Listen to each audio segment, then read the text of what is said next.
Nobody looks like they did 2 years ago. Fuck, I can Yeah. tell you that much. So I think I'm fucking busy, bro. I can tell you're a really, really busy person. Like, what's pulling your attention, Yanni? Like from. It's crazy. Like, I don't know. At first, I was just focusing on DJing, right? But then once you start having, and you know this, because you are on the producing side more than the DJing side, Right. but you have friends who are DJs. Right. And you can see how the career in that is already hard, right? But once you have to, like, juggle, with, like, my passion is actually DJing and making music. Right. That's really why I started Yeah. doing this. But for whatever reason, my promotion career took off, right? And that created, like, juggling. Like, I became, Of like, course. trying to juggle. Like, 100% has to be split in, like, 10%. Increments, yeah. So it just, I don't know. It's just part of growth, I feel like. Yeah, I mean, you're never gonna get away with that, especially at the level that you guys are with. I mean, everything that you do, literally. So your DJing is you focused with human resources. Right. Was that the first thing that brought you into the music, into the industry of what you're doing now? You know, I became involved in the industry before even moving here. Right, Back yes. in Lebanon. Yep. I started throwing shows because no one used to book me, right? Okay. So I knew I had a great taste in music, Yeah. and I knew I was like ahead of everybody as far as like the sound.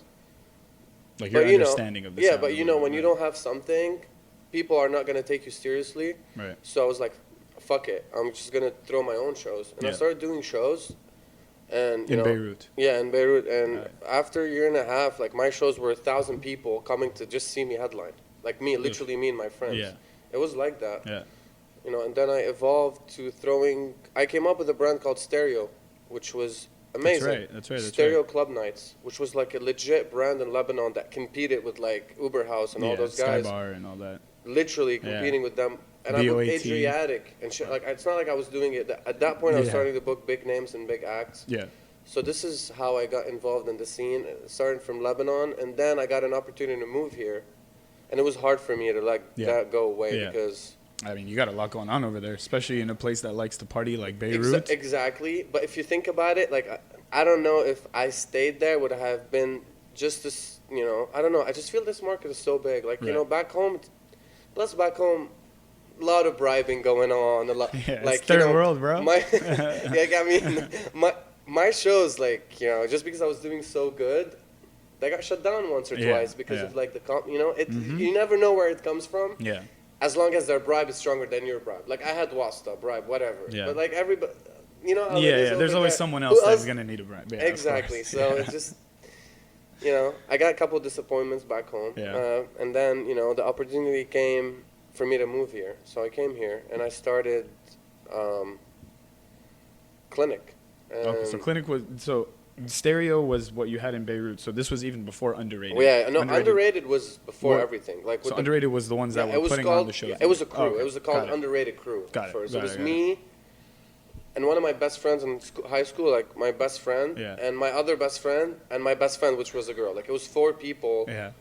Just Who just wanted to throw a party. Yeah, exactly. And it was so organic, dude. And it's crazy. it caught fire. I'm not even kidding. Like, yeah. it really caught fire. Underrated. Like, we should throw a party called "Who the Fuck is Underrated?" Like, it was. What like year is super this?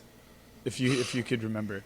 We're Because what's crazy is 2019, so I would say 2013. 2013? Okay, I don't think 14. Yeah, Okay, 2013, 14. Because there was a time when I went to, I mean, right after high school, I traveled to Beirut, and I went back home for a little bit, and it was just party after party. And this is where I first saw Sasha and Digweed and Satoshi Tomi and I'm so artists proud that of the I've never scene heard back of. home. Oh, yeah. Really, I'm very proud of it, and it made me a good promoter. Just being, like, the competition that was crazy because you're competing for 3,000 people. Yeah. Like, literally that go out in that scene like every at the weekend. same time. Right. Yeah. Now it's probably bigger. Yeah. Now, you know, I take pride in that, and, you know, I know all these people there, and they just have respect for what I did over there, even though I didn't stay there. But I just made the market bigger for everybody. Right, Over there, it was just like, see you next set, and then, you know, Uber House. Yeah. That's Yeah. it. Yeah. I came in and started that, and then I moved here. And I moved here, man, in 2014. like end of 2013, 2004. There was nothing here. It was just, I'd be you like, mean LA specifically? yeah, in LA. Right. I was like, and my brother had a club which was, the programming was terrible. Like Couture. it was terrible. When I came in, I'm like, oh, dude, that's not what I want to do at all. Yeah. And nothing else was going on. There was Monday Social, and during the week, which was, give it credit, it was great, but it lacked something, the booking wise, as far as sound and booking wise and stuff. So I felt like a void in the market, and I started Clinic, and it just took off from there. Yeah. Okay, how is that? Have your bookings changed? Let's say from when you've gone from venue change to venue change, because Couture was there for 3 or 4 years since when you came up until last year sometime, and then they went to Station 1640. Yeah, because I know the bookings at Couture, I feel like are not the same as they were here. I don't know if it's because of the ambiance that's inside the club too. Yeah, well, for me, because I'm also the talent buyer. Right. It happens that I also do the talent buying. Is that like it's not like a change? It just felt like for me, my music grew, taste in music grew, and it became more of like I need to be better at it. As far as like, why not make every Wednesday packed? Right. Like before Couture, it was strong and it was great. Yeah. But I had some really slow nights, right? So the longer I was doing it, I was like, okay, let me think about ways of me just not focusing on what necessarily I would play. Before I would just book whatever I would play, right? And it became to a point where like, okay, it's not just what I play, what of other DJs want to play. Yeah. So that's when I started to booking a little bit of Dirty Bird, a little bit of, techno, a little bit of, Burning Man House, whatever. Playa Tech. Exactly. Exactly. And at the end of the day, I thought about like I love house music. I love techno. It doesn't matter what you won't see anything I book that's whack. Like no one's gonna say, oh, Clinic booked this whack DJ. No one. And it's because the way we put it together and the consistency of what we're doing. I guarantee you, if it's not called Clinic and I just do the same bookings and I change, people will still show up because it's. The bookings are crazy solid. It's the consistency for me, and I take pride in that. So how far ahead are you guys booked? 6 months right now. Like right now, every Wednesday for 6 months. Yeah, every Wednesday. Now, right now we're booked till February, pretty much. Fuck yeah. Take note, motherfuckers. Y'all trying to plan shit. Consistency is key, like you're saying. It doesn't matter if you were to change the name and change the brand. If someone were to start a new brand and decide what they want to do, if you're consistent, if your bookings are on point with what you want to put out, then and you need to have a belief in it. Of course. You're not gonna last weekly on a Wednesday or Tuesday or Thursday. If you're just doing it without the belief that it can happen, like you need to believe in it because, dude, Clinic had some dark times, man. Yeah. Like someone else would have given up. I guarantee you. Yeah. I just try to stay with it, stay consistent, keep it going as far as possible, and I just hope for the best. Right.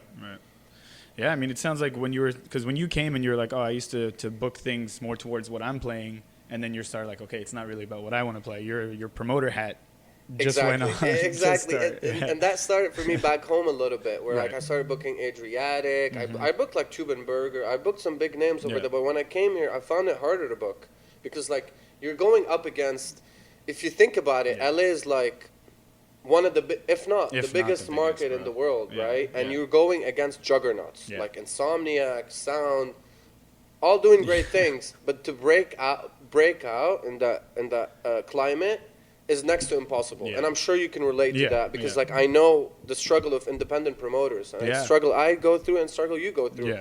It's just not easy, like to book the big acts and just, dude, it's not even that. It's like I've said this so many times, even on this podcast, like the market here is, I hate to use the word oversaturated, but it's oversaturated. It's just really tough because any night of the week there's 4 or 5 parties. That wasn't the case 4 years ago. Yeah, really wasn't the case 4 years ago when I first started. Like, it was way less. There's still the juggernauts. You can't book the big names. You have to earn it, and that takes a long time. You earn it from the agencies. You have to like just have to lose for a while. Yeah. Book like their C artists. You know how it is. So it's been a battle, and I'm really lucky that I was able to break through. Now, we can compete with all the big boys if we have the budget, right? It's like the agents believe in us and they know what we're about, and they see what we're doing, they believe in us. But it's now for us, it's just about like the budget, and if you have the budget, and the business side of things, and the radiuses and all the drama, and it's still really hard. Yeah, of course. But like somebody coming in here trying to,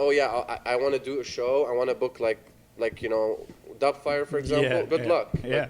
Like, it's very hard. Well, do you in your experience, have you seen like agencies, because of the fact that they know your reputation, they know the artists you bring, they know the amount of people they can expect, do you think there's a little more pushback from them as far as working with you guys towards getting a decent booking? I feel like there's no pushbacks from the agencies. Wow. It's more so of like, oh, we're signed to play Insomniac for 4 shows. We can't give you any dates in LA. Oh, we're signed to play Coachella, and we're signed to play Sound. Sorry. Right. Like I've had agencies, full disclosure, obviously. Sure. I'm not going to say the agencies, but like full disclosure, they'd be like, we'd love working with you guys, but we're married with another promoter in the market right now, whether it's Sound for this year. So it's oh, there's a lot of artists like that. It's just a battle, man. Yeah. It's just a battle, and like just like for this year Halloween, I mean, I would say I pulled a miracle, but booking Bonobo, like booking Bonobo was not an easy one for us, man. It took a while, really?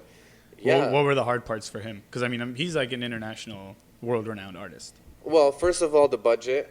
Just for us to be able to meet his demands, and then he wanted to do his outlier stage, which was next level. Like it's just a next level thing. Okay. It's he wants to have his. Well, he does a party called Outlier, right? And he's never done it in LA, so he wanted to produce let's bring him here. Exactly. Right. So that was a selling point for him, for us, and we took it. But there was a lot of pushback. Like there's a lot of other promoters trying to grab it, and like I got lucky. Yeah. Like you don't even know that. The top level artists we put offers for are probably more than 15, and we just got lucky with one. So that's what I'm trying to. What are some other artists? Who'd you guys throw some stuff to that you could disclose to the masses? Well, I mean, I don't care. I'll say it. We put some offers out for Martinez Brothers, Damien Lazarus, like bigger Test Pilot, bigger, like big names, man. And they ended up being married to other promoters for this year, or for whatever reason. And my agent friends are very. They would tell us, like, they tell us straight up, hey, like, sorry, like, this year, try it again next year. Yeah. At least, though, like, at least the good, like, the cool agents. Right. Other ones are like, no, we can't, sorry. Yeah, other agents are like, I don't know. It just, big corporations, man, like, you don't know. It's hard to break out as an independent.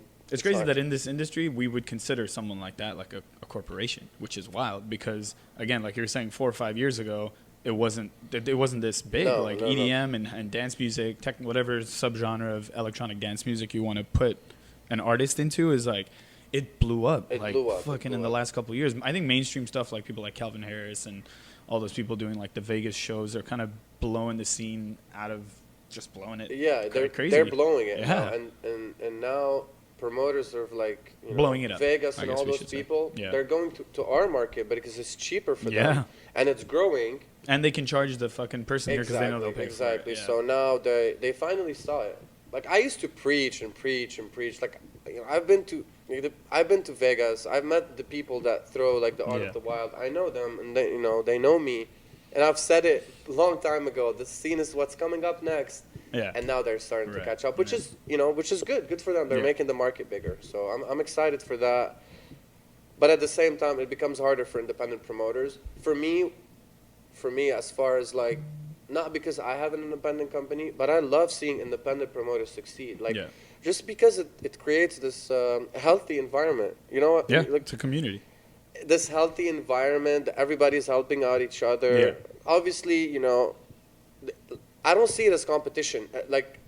I don't see it as competition. Fucking listen, same. I don't see it as competition either. I've been saying this for years since we started the 900 block. There's enough people in Los Angeles. 18 million, man. 18 million in Los Angeles. And think of the amount of over 21-year-old adults that enjoy dance music. It's probably fucking all of them. Exactly. So I've always said that in this market in LA, any collective, I think there's just a little bit of a disparity sometimes, like even with like, let's say Clinic and Underrated and Minimal Effort and the brand that you guys have.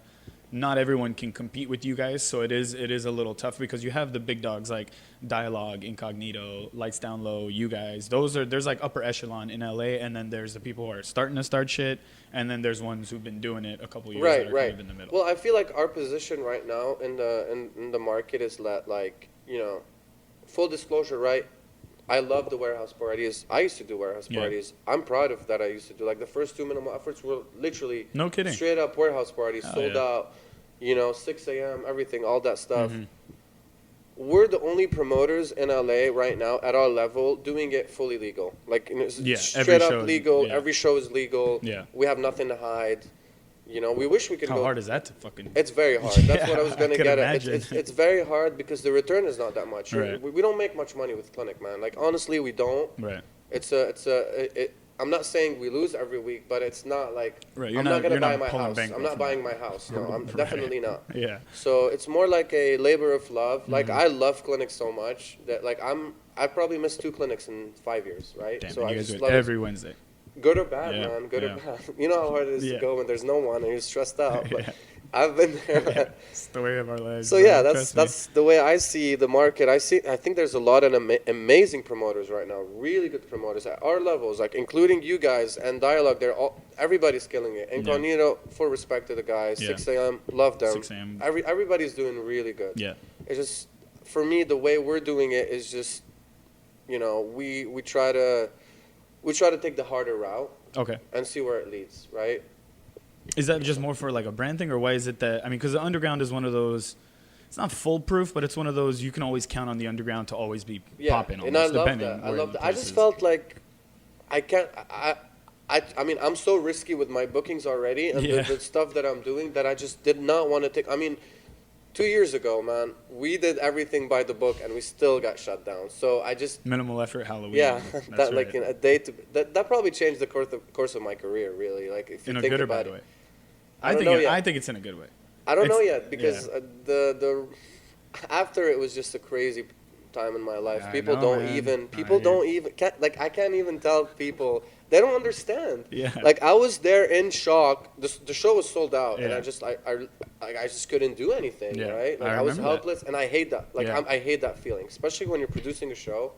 You always feel like you can do things. You're in control of everything. But at that day, I was just like, dude, right, this was okay. For those of you that did go, those of you that did not go, this was Minimal Effort Halloween by Underrated 2 years ago. And you guys, how many tickets did you guys sell? We sold 2,500 tickets. 2,500 tickets. It was sold out. It was like it was sold out. I mean, and you guys were full. You hit capacity at like 945. Right. That's fucking insane. That's what they said. We didn't hit capacity. We were still like 1,200. Like the capacity we got was 3,500, and we were at like 2,000. And they saw everybody that was outside. I don't know exactly what happened. I don't really know. We had all the permits. I feel like they got intimidated. Of the flux of people coming. Maybe we had a little bit of miscommunication at the door with the tallies, this and that. I really don't know what happened because in my end, like that week was especially stressful. Yeah. Because like I had to go through a lot of hoops, building and safety and all that stuff. It was like. But isn't it like once the contract works out with the city and you have the cops there and you have city police there, not just like your security? No, we hired them. Yeah, you hired them. You had the contract with the city. You had all that. They care about safety. So even if you have all the papers and everything, even though it was agreed on, like, hey, our capacity is 3,500, they're like, nah, 2,000 is enough. Khalas, we're going to end it. They thought we had more. That's the thing. I think there was a miscommunication with the door. But at the same time, like, for them, and I respect them and I appreciate all the hard work they put for safety. For me, if there's safety, I would shut down any party. I don't care. Sure. Safety's first. So you can't really argue with that. If they felt like something, they're professionals. I don't agree with it, but there's nothing I could do. You're being very nice about it. I'll give you. There's nothing I could do. I mean, you're being very polite. I took a $150,000 loss by being nice. Fucking hell, bro. Yeah, man. That's what I'm saying. It's definitely like, even on top of that, the PR that you guys did after the fact, I think was like the most important part of what you guys did. That's such a dark 2 days of my life, bro. Like the day. I mean. The night of was terrible. What about the day after? Yeah, the day after, and I saw all that. Scrambling, replying to people, trying to save New Year's Eve. Oh man. Oh yeah, because you had New Year's Eve coming up. Agents wanted to cancel all the artists after they saw all the debacle. Really? Yeah, and I didn't have no venue. Fuck. You guys ended up doing it at the Belasco that year? At Park Plaza. And it was amazing. Sure. Thank God it was amazing. It worked out in a way. That it was amazing. Yeah. Obviously, we definitely could have sold it out. We weren't able to sell it out, but we still had 2,500 people there. So, thank God for that. Yeah, that's really good. And I think it's like, again, you were saying like you're not sure the course of like whether it went to the good or the bad from an outside perspective, and from someone that runs a brand. And the way you guys handle yourself with PR, I think it's ultimately. I don't think it's as tough on you guys now, to my understanding, because I don't ever see that being posted on your guys' stuff. It's not like it gets called out all the time. I think you guys did way more than redeem yourself with the last 2 Halloweens and New Year's. I think you guys are already, as far as like your image is good, stable. It's stable. Right? I have such a big vision. Like my vision for minimal effort, it's just so big, man. I mean, I feel like I took a big bump, right? Because truth be told, like if that show happened the way I wanted it to happen with no issues, I think minimal effort would have been right now 5 to 10,000 people show easily. Easily. You know, easily. And we were on that path. That show was so hot. Like everybody was gonna talk about it, and it was so fun for people that were inside. I made it in. I mean, my sister who was visiting couldn't get it. Yeah, like Jesus. It was just like she was so stoked to come, and I looked stupid. Telling like, your it's own your party. Yeah. I'm like, I just can't. Damian Lazarus wasn't like they wouldn't let him in at one point. We had Fucking hell, bro. So yeah. That sounds like, oh, dude, I can't even fucking imagine. And then you get, so I again, you're saying your vision for minimal effort. Do you guys want to do a Halloween and a New Year consistently, or do you want to? Well, right now that's the plan. It might change. I'm not gonna lie. It might change. We might do an extra show. We might do, we might change some dates. I don't really know. I think Halloween for us. I personally love Halloween. Because I feel like I want to see people dressed up, listening to good music in LA. Yeah. My vision was never to take it outside of LA, especially on Halloween. I just not. LA's got it going on. Exactly. You don't need to. Exactly. And I feel like we're like, whatever is happening around Halloween, like, you have the big shows outside of LA. Yeah. By the big boys doing it. Right. But I feel like if we find our niche, there's nothing else in LA that people want to go. Like, if you want to go to a cool show in LA. Not that I could think right now, there's only minimal effort on Saturday. That's the positioning we have. We might change it, we might not, but like that's the right now. New Year's Eve is always a home run for us. It's always a home run for us. It's just, I think it's also because we haven't had any issues on New Year's Eve, major issues. I feel like Halloween 2 years ago, still in some people's mind even though we refunded everybody.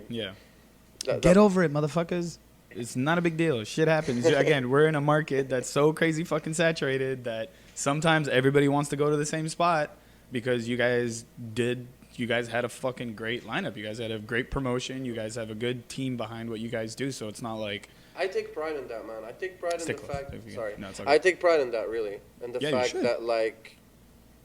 Wow, we were able to put a brand that competes with everybody easily. Yeah.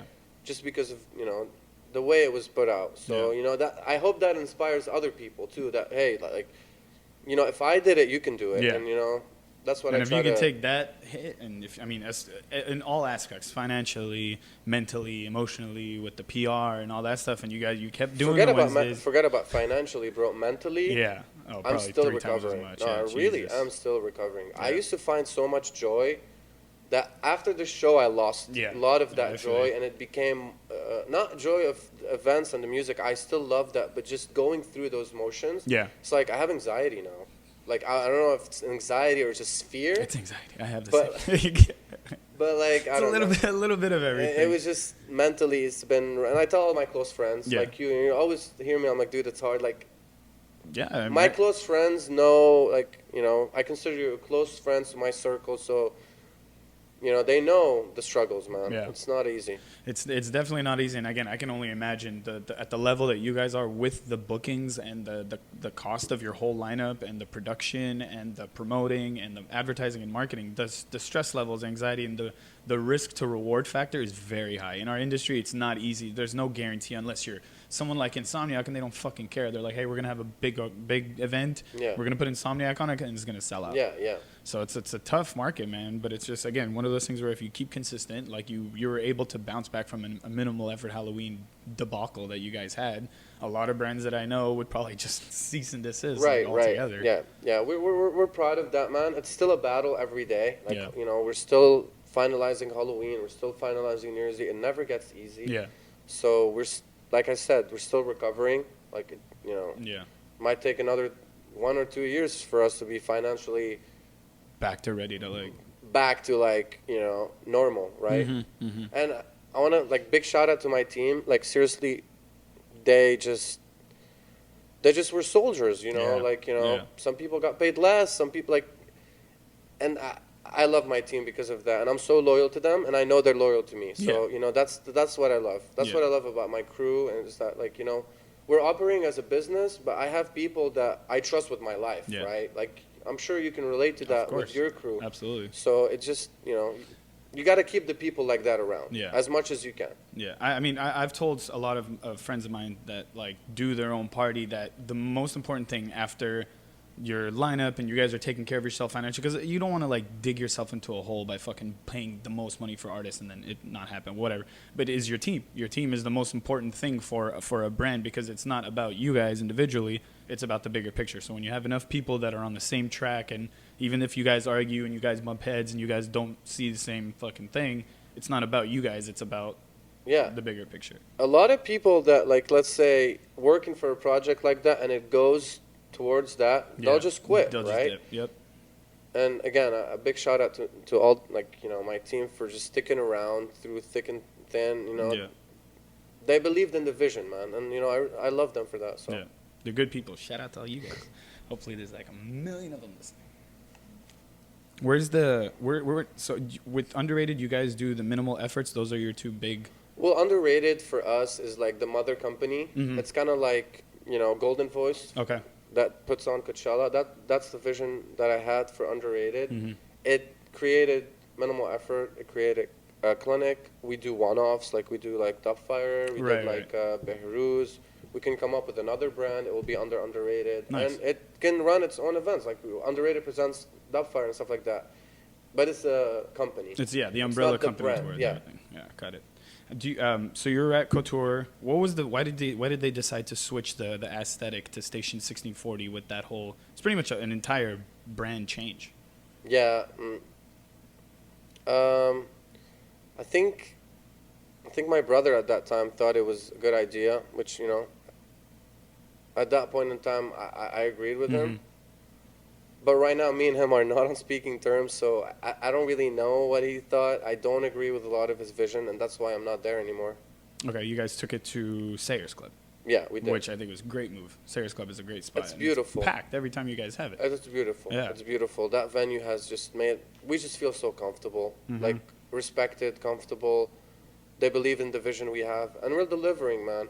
Like, clinic every Wednesday, like, it's the place to be. Like, seriously, like in LA, if I travel to LA, if 4 years ago, let's say I came here and there was a clinic, I'd be there every Wednesday, even if I wasn't throwing the show. That's why I believe in it, just because, like, I would be there even if I wasn't throwing the show. And not only it's about the artist, I see new faces at clinic every week now, and it makes me so happy because, like I meet people that are like, oh, we were at, like, I don't know, like, we were at, like, ballet, like this weird, like, club that's only hip-hop, but we came here and we love the music. I love to hear that because, like, this is why I wanted, like, clinic for me is never about just underground. Like, yes, but for me, it's making it accessible. To the above ground. To the above ground, so they... Fully integrated. Exactly, so they change. Because my goal is, you know, not saying make this mainstream, but I'm saying make it accessible for everybody. Because it's the real music. It's really what you should be listening to. You shouldn't be listening to EDM with no beat. Seriously, like Calvin Harris music, respect to him, but, like, I don't think it's good music. You know, so... I mean, that speaks volumes about, like, the vision behind your brand. Because even with us and the 900 Block, it's whenever we book artists, it's our way of introducing people to certain sounds. So we're like, hey, like, I understand you like so-and-so and so garbage artist. Don't want to drop any names or anything, but we all know shitty artists that people listen to. And it's like, you guys don't get it. Like, that's not, like, here, listen, let me spoon feed you. And that's our responsibility as promoters. I agree. Our responsibility as promoters is not just looking cool behind the DJ booth. It's just educating people about, you know, what's coming up next. What you should be listening to next. How have you seen the etiquette of being behind the DJ and running that? Because you're, as a DJ and a promoter, how has it changed in the last couple of years? Because it used to be for show. It still kind of is with a lot of people. See, I don't know how to feel about that. I feel like there's a lot about hate about being behind the DJs, but, like, for us, sometimes, like, the DJ has 15 friends and he wants them to be backstage. And we're nice people. We're like, okay, but it doesn't look good, right? Dude, everyone's like just, this, and everyone's bumping into each other's drinks. They're talking to the DJ. They won't stop bugging the DJ. Oh, dude, Stop fucking bugging the DJ. The things we deal at clinics sometimes is like, sometimes. Let's hear it. What's the wildest shit you've seen? Like just literally last week, I had Lee K. I love her. She killed it. There's a guy who walked up on stage, and us, we're busy. Like, we trust that, like, the people that are going to walk up on stage are going to know someone, right? Yeah. We should definitely regulate that, by the way. But, like, he came on stage right behind her, flash in her face while DJing. Jesus. And it was just so awkward that I had to, like, hey, man, like can you just take a step back? Like, And I've had so many weird... Like, I've had situations where, with DJs where, weird people talking to them, and they're usually so nice. Like, they're usually, oh, hey, but, awkward, right? Right. At the end of the day, you just got to make sure the artist is comfortable. Yeah. Hey, if he's comfortable with his friends being behind him, whatever. Sure. If he's not, you can, that's your job as a promoter, is to make sure the artist is comfortable. So whatever. For example, Behruz, I love Behruz. He's amazing. He loves having his crew behind him. And, we ask him when it gets really busy behind him, are you okay with it? He's like, yeah, it's all good. So, really, that's part of for Behruz specifically, like, that sound and the Burning Man Gypsy, that's just one. They're all together. Exactly. It's like one DJ playing with a tail exactly. behind him. Yeah, that's wild, bro. I'm sure you've seen everything from... I've seen DJs also that I'm not going to name that don't want anybody behind them. Even the promoter, he needs... No shit, he wants... Name the artist. I can't. I can't name that. Right, I've seen that. I respect that. I won't pull it out for you. What's the goal with the next, 2 years, let's say? Because you already had that, let's say, incident 2 years ago, and you guys kept pushing, so it's like, where do you guys want to take the whole brand? Minimal effort.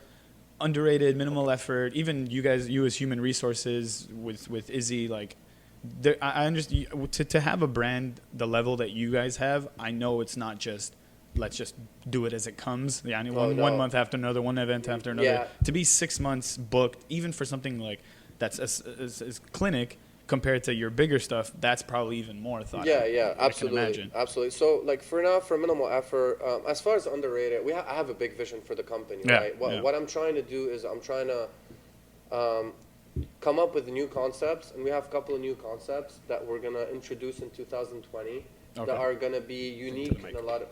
They're gonna be unique in a lot of ways, we're trying to do. Honestly, we're trying to do way more events in 2020. Whether it's with Underrated, the new concept, minimal effort, we're trying, if everything goes well this year, we're trying to, either adjust it a little bit or take it on tour, put some more energy into it across the nation here. Dude, how do you even take a event like minimal effort on tour? It's not that hard. It's not. You just have to find a location that'll hold that many people. Well, you just have to work with the right promoters in each city. And luckily enough, we have these connections, and a lot of people are open to it. Yeah. It's just that honestly, I haven't had the time to just sit down and be like, okay, let's do it. This is the date. I haven't. I don't know why. I just feel like there's always something to do. But this is our plan. Because there is always something to do for you. That's why. Our plans for 2020 is more events, more shows, keep clinic, grow clinic even better, right? Add more events, add another brand in the market, and then grow minimal effort. Whether it's adjusting the dates, whether it's adjusting the format, whether it's adjusting that plus adding another tour, or whatever that is. That's our plan. I even think you guys could hit something even earlier on in the year. Because I don't think there's too many late spring aside from that's something that we've been always thinking, but never with the thing that happened. We never that's a beautiful idea, and a lot of my team says that, and I do want to do it. It just has to make sense. I just have to plan it, and we've been just. Yeah, you don't work a 9-to-5 job, so it's not like your schedule is like, oh, I'm done at 5 and then I can focus on this. You're literally morning to literally the first 4 years of my life in America, bro. I'm not even joking.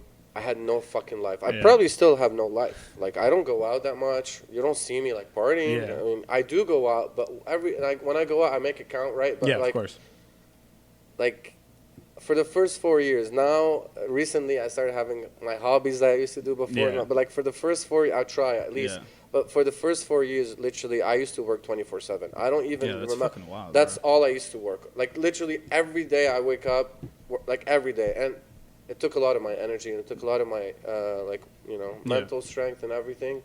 But yeah, I mean, it's difficult. I like what you just said. When I go out, I make it count, and I feel like I just want to get your advice for other people, because I'm finally starting to get to that point where when I first started with being involved in the industry, I was out all the fucking time. I was out too much, and then I kind of burned myself out, and then I got to a point where, hey, I have a reason to go out, so I'm going to network. I'm going to make it count. Exactly. So what's the difference maker from going from where you were before, when you were just going out all the fucking time, to deciding? It's simple the way I see it, right? The way I look at it now is that, like, I don't have to be at my friends' shows if I'm supporting them anyway, right? Like, you know, as long as you're supporting the community, and then you're putting, you know, for me, it's putting the artist on you know, supporting the industry, supporting other promoters. You know, just, you don't have to necessarily be there if you can't. Yeah. You know, if you can't. Plus, for me, especially if I have a Wednesday show that, like, you know, it's hard to go out on a Wednesday, and so it's close to the weekend, so I have to try to not be. I don't want to say picky, because I respect all other promoters. Right. It's more so I have strategic with your choice. Strategically, if I'm able to do it or not. Yeah. Sometimes I'm like, I try to leave LA as much as I can on the weekends now. Yeah. Like, just like, you know, camping, whatever, take my mind out of things. But no, if I could, I would go out every day. I really would, and I really would. But don't say that, man. I would, but it's impossible. Yeah, it's impossible. And the more you do this, the more you realize that, hey, as long as I'm putting my work for the community and the industry, whether I'm showing up or not, you know, I'm not saying a lot of, like, I would say that, like, if you ask other promoters about Cyril or whatever, Underrated, you don't have to like me personally, but you have to give me respect, right? Yeah. Like, for the things we're doing, and it helps everybody. Like, you know, I try to open up doors for everybody, whether you're you know, you want a shot at it, DJing, or I try to create opportunities for people. That's what's important. That's what's key about what we do. Because if you come in and you try to do everything for yourself, and you don't integrate people, and you don't do it for the community, it doesn't work. It doesn't last. But the thing is, no, it can last, unfortunately, because some people, you're able to kind of be self-sustaining to where you're maintaining, like, okay, we're making enough money to keep it going, but there's no growth. Yeah, right. You're never going to really take off. And I mean, some people don't want to do that. Why? I don't know. Maybe they just really love fucking being in the industry or whatever. But if you're not growing, then you're just staying fucking at the same level. Another thing I want to add to this point is that it might be true, it might not be true. But I hear a lot about it, like egos, promoter egos, this, that. Yeah. I honestly, I don't believe that. I don't think. I mean, what are you really doing to, like, if you think about it, like, is it ego? Like, why do I have an ego? Because I'm throwing a big party. Are you saving cancer? Are you, like, curing cancer? Are you? What do you?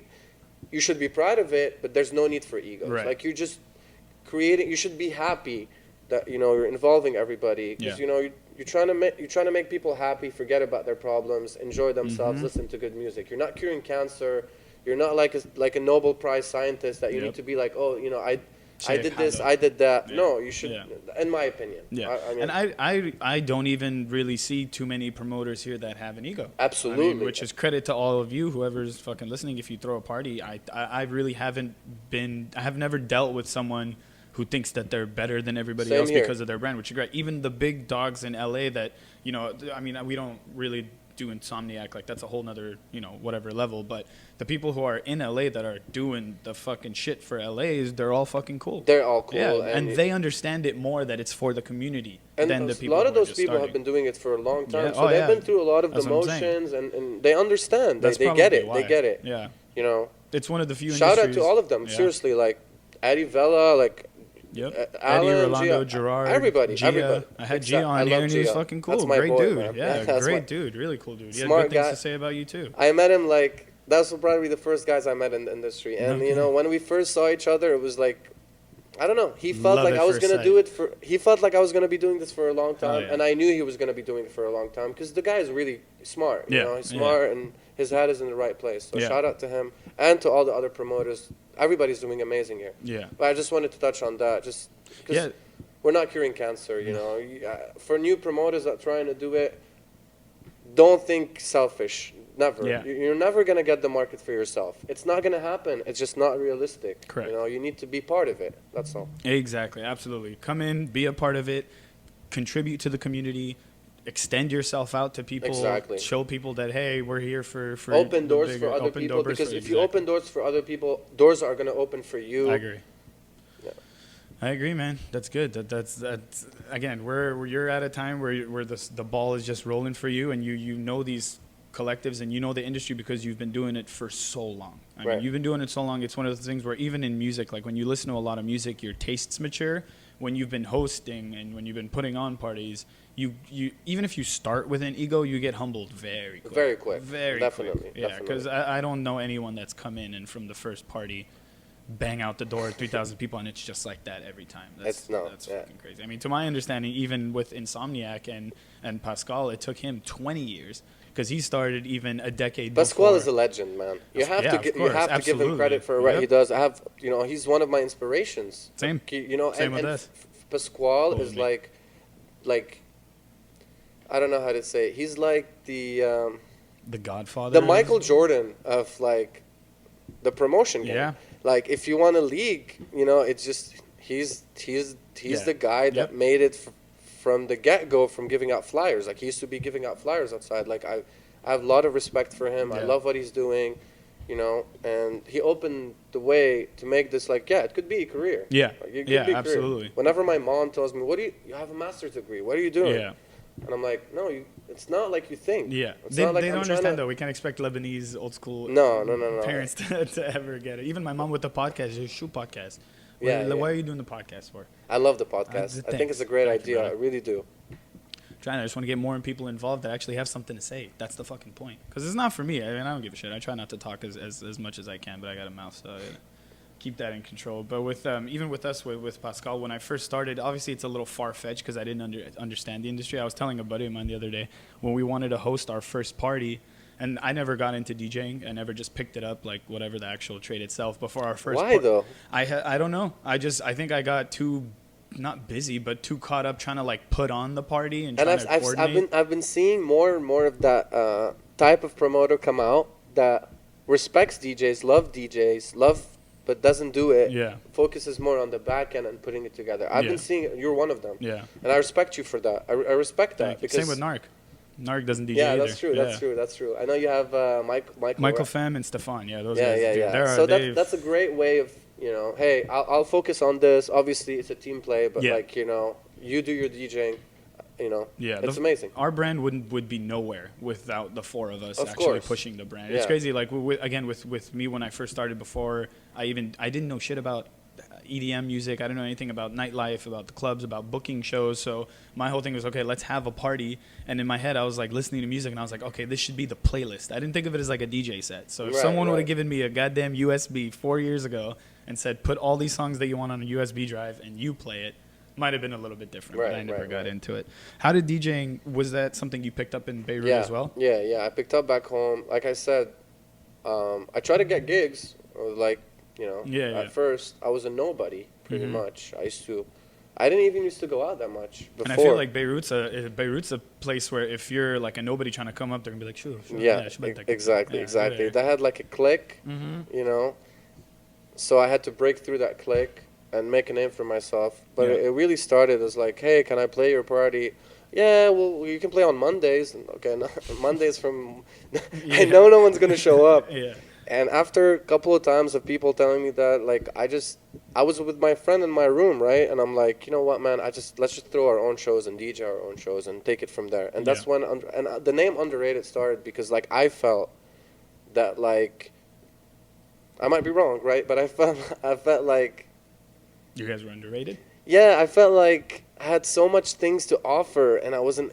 Like, I don't know, it's so underrated. Like, people don't give me credit. I have to go and take it myself. So that's what... I have it tattooed on my hand. So I just always, whenever I feel down, whenever I have a bad day, I look at it, and it just keeps me motivated. I like that, man. There's meaning behind it. Again, when there's meaning behind... It sounds like everything that you fucking do, you're bound to really get something going. Because if you're doing it for yourself, and if you're... if I deserve this kind of thing, like it's not gonna work. Yeah. But you have to earn it, and you guys are fucking earning it. But you're saying now that you're finally, after 4 years, stabilizing, able to get back to like your hobbies and shit like that. Like, what are some of your hobbies? Is making music. I love making music. I've always making music, but like more so like, you know, producing. Okay. Yeah. Me and Izzy have been actually sitting down more than we used to a year and a half ago. You know, slowly. We already have a track out. We have more coming out. We have like probably like 10 tracks finished already. We're just, you know, trying to figure out the best way, the best label to put them on. I was gonna say, you guys ever think about starting your own label? Yeah, we already have plans. Yeah, I was gonna say you should. We definitely want to, and it's definitely like a project that we have everything almost ready. I just don't have the bandwidth for it yet. But you know, we want to do it. Would you have to get like a server farm type of thing? Or I don't know. We might have to have a label manager or something, because like for me right now, I don't have the bandwidth to take care of a label. Like honestly. Oh, you mean your physical bandwidth? Yeah. Oh, I thought you meant like bandwidth to store all the shit. No. Oh, okay. No, that's easy. Oh yeah, no. There's no way. I was gonna say, if you're starting a label, you're finally able to get to a place where you can delegate and not put it all on you as much. Because I mean, I'm sure when you started, everything was on you, even probably until now. You wanna hear a funny story? Like I tell my friends, like I did everything in the industry that you can think of. Like I've done the door. Seriously, I was the guy at the door collecting money for my event. I did the bar. Yeah. Like there was a bartender that just disappeared. I had to go behind the bar and serve liquor with. I didn't know what to do with liquor. Anything. Like, I set up the sound. Like I've done everything from A to Z in the industry. Like as far as like putting a show together. So it's too much. It's like at that point for me now, like. But you had to do that to get to a point where, let's say, now you understand the door person's point of view. You understand the bar. You understand this and this, and you're like, okay, you're kind of elevating your brand and elevating yourself to where you can delegate. Like you don't have to be fucking everywhere all at once. Exactly. So. No, absolutely. Yeah, absolutely. That's a strain. I mean, even when we started, we didn't have a door girl because we weren't charging for tickets. It was literally just for fucking friends from high school, and we were setting up the bar. Those are the best shows when you work with your like for me, like I have great memories of the shows I throw back home, because like it was like I love my friends here. But like I'm saying, back home you grew up with these people, and there's this trust that like whatever you can rely on them 100%. Yeah. I miss those days of like, I'll just do the door. Don't worry about it. You know what I mean? It's not that easy anymore. No, it's not. It's not that casual now, especially at your level. Fuck that. Well, that's good, man. These are good problems to have, I think. I mean, obviously, there's gonna be trials and tribulations. I don't think aside from Insomniac, I haven't seen anyone that's just always upward trajectory. There's always gonna be events that aren't gonna be as what you guys expected, and there's always going to be ones that outdo what you guys expected. This is exactly what I tell my partners in the company, that like I tell them almost every week, like we have a meeting and I'm like, I feel like we're onto something special. It might not look like it now in the balance sheet. You might not see it, but I really believe in it. Like deep in my heart, I'm not doing this for like just to waste my time. I really, really believe that it's going to lead somewhere. That's going to be big. Yeah, well, how old are you? I'm 31. Okay, you're still young. You're still hella young. Technically. Yeah. Should technically what? Like in the U.S. you're 31, but in Beirut you're like Beirut 50? I have to be married. Like Wait, what? I mean 31. But if I was living back home in Lebanon still, like I'd probably be under pressure to get married and that stuff. So. Jeez, tell me about it, bro. I feel you, man. I know this whole Lebanese, Middle Eastern. I grew up with that. Trust me, I feel you. But I think that's why I connect with you so organically. Like seriously, ever since I met you, I have this connection with you that's like organic. Where like, I know where you come from. Yeah. I know you with that. I'm not saying know you but like I know a lot of the things that you went through that I went through. Mm-hmm. And that's how we bonded. And I'm so proud of you guys, for real. And the 900 block for me is like my best friends. Like I tell everybody, like, you guys are the coolest kids. And everybody on your team is amazing. I remember seeing Nareg and Michael at clinic every week, dude. Yeah. Like they used to come support every week. And I love that. Like I take pride in that. And if we inspired you in any way, that's exactly what we want to do. Yeah, I mean, you guys were the definition of consistency. When I came in, I knew Clinic before I even started before I started doing our own shows, and it was at Couture, and and I went there, and I think it was a few times I probably went with Narek, and we were like, look at the scene, look at the music, look at this. So that was my kind of introduction, and you guys, again, with consistency, you guys are doing it right, and we respect everything that you guys are doing, and it's to see you guys go through that hard shit and then to still bounce back and keep doing it and still have better bookings, I think, each year is just fucking more power to you. Thank you, man. Thank you. Yeah. Thank you. Yeah. Is there anything else you wanted to touch on? Anything coming up? What do you want to shout out? Some shows? Shout out to my partners and my team, Jordan. He's been amazing throughout the journey here in Los Angeles with me. He's an amazing partner. Sabrina, who runs all of my marketing now. Like, I trust her with everything. Harry, who's jumped on the team and has been an amazing addition to the team, especially with journalism and all that side. I just had him on the podcast right before. I saw that. It was a good one. It was a good one. I met him in an Uber, so look at that. Yeah, so he told me. It's crazy. Crazy. Izzy, who's like my brother, seriously, like my brother, and one of my best friends, if not my best friend, and my DJ partner, and I know we're going to kill it together. We've had some hard times, we're going to kill it together. So, and Michael, my silent partner, who's been an amazing and super supportive for our company. And if I forgot anybody, you know who you are. Yeah, you know who you are, motherfuckers. Don't take it personally. And then, so Minimal Effort is the big show coming up. Yes. Right? That's the big focus. And I need to talk to you about that, too, for Halloween. Actually. Sure. Okay. We'll talk about we'll talk off air. Okay, cool. Well, if there's anything else you wanted to talk about, more power to you guys. Keep fucking pushing. There's going to be ups and downs. Just your heart that you put into it is what's going to ultimately make the difference between you and any other collective here. Thank you. Yeah, no, I just want to thank you as well for this. This is amazing, man. And I want it to grow more. The block is hot because, like, this community needs a platform for promoters, DJs like me, just to come out and talk. Yeah.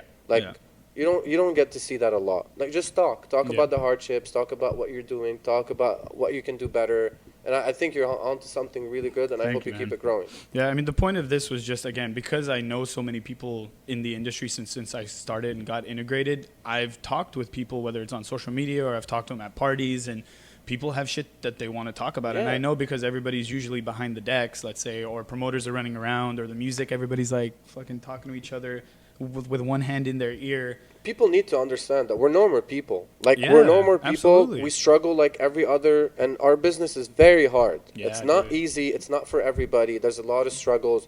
You see me at a party having fun and smiling. See me the day before. You know, like, for me, this is a platform for new promoters, new DJs, people that want to come up, that would listen to all the people that you're hosting, that have actual experience, that can learn from that.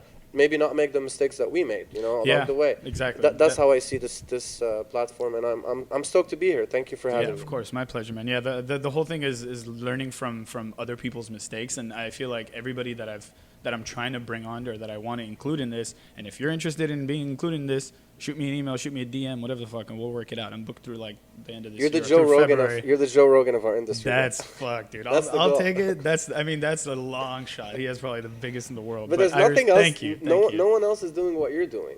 There's a few. There's Sam Rukin he does an interview, but he does it including music. Shout out to Sam. He was one of the first people I saw. I know Sam. He does like an interview style podcast, and then he jumps into the mix. And then my friend Alika, who is the reason all of this is even fucking going down. So Alika, if you're listening to this, fucking love you. He did something with the Mixplate music where he was doing a podcast. So I hadn't seen anything done like Joe Rogan. Obviously is like my whatever you want to call it, but I saw that and I would listen to like comedy podcasts. So I just wanted to integrate something for our scene because people want to talk and I want to hear what they got to say. You're doing a good job. You're doing a good job. Thank you, brother. Well, thank you guys for tuning in. If you guys got any questions, DMs this fucking guy, DM me. I don't know what they're gonna fucking DM you about, but you might get like I'm ready. You might get like one or two messages, but it'll hopefully get there. All right, thanks for tuning in, guys. Thank you.